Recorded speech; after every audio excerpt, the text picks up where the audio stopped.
Hello friends, welcome to my channel.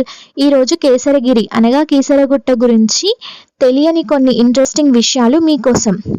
రావణుని చంపిన తర్వాత ఆ పాపాన్ని ప్రాయశ్చిత్తం చేసుకోవడం కోసం శ్రీరాముడు ఈ ప్రాంతంలో అనగా కీసరగుట్టలో శివలింగాన్ని ఏర్పాటు చేశాడని పురాణ కథలు చెప్తున్నాయి. దీనికోసం కొండలు, పచ్చదనం చుట్టూ ఉన్న ఈ అందమైన లోయని ఎంచుకున్నాడు ఆ శ్రీరాముడు. వారణాసి నుండి శివలింగాన్ని తీసుకొని రావాలని హనుమంతునికి చెప్పాడు. హనుమంతుడు రావడానికి ఆలస్యం అవ్వడంతో శుభగడియలు సమీపిస్తున్న సమయంలో శివుడు స్వయంగా శ్రీరాముని ముందు ప్రత్యక్షమై శివలింగాన్ని ఇచ్చాడు. అందువలన ఆలయంలోని శివలింగాన్ని స్వయంభులింగం అంటారు. శ్రీరాముడు ప్రతిష్ఠించినందువలన ఈ దేవునికి రామలింగేశ్వర స్వామి అని కూడా పిలుస్తారు.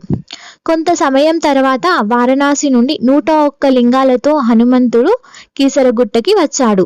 తాను తెచ్చిన లింగాలు ప్రతిష్ఠించలేకపోయినందుకు బాధపడుతూ లింగాలని ఆ ప్రాంతమంతా విసిరేశాడు. ఇప్పటికి కూడా అనేక లింగాలు ఆలయం వెలుపల అన్ని చోట్ల చెల్లాచెదురుగా పడి ఉన్నాయి. హనుమంతుని బాధను చూసిన శ్రీరాముడు ఆలయంలో జరిగే పూజల్లో తనకు ప్రాధాన్యత ఇస్తానని మాటిచ్చాడు. లింగం ప్రతిష్ఠించిన కొండకు కేసరగిరి అనగా కేసరి కుమారుడైన హనుమంతుడు అని అన్నాడు. కాలక్రమేణా ఈ పదం రూపాంతరం చెందుతూ కీసరగుట్టగా మారింది. ఇలాంటి మరిన్ని ఇంట్రెస్టింగ్ వీడియోస్ కోసం మా ఛానల్ను సబ్స్క్రైబ్ చేసుకోండి. Thanks for watching my video.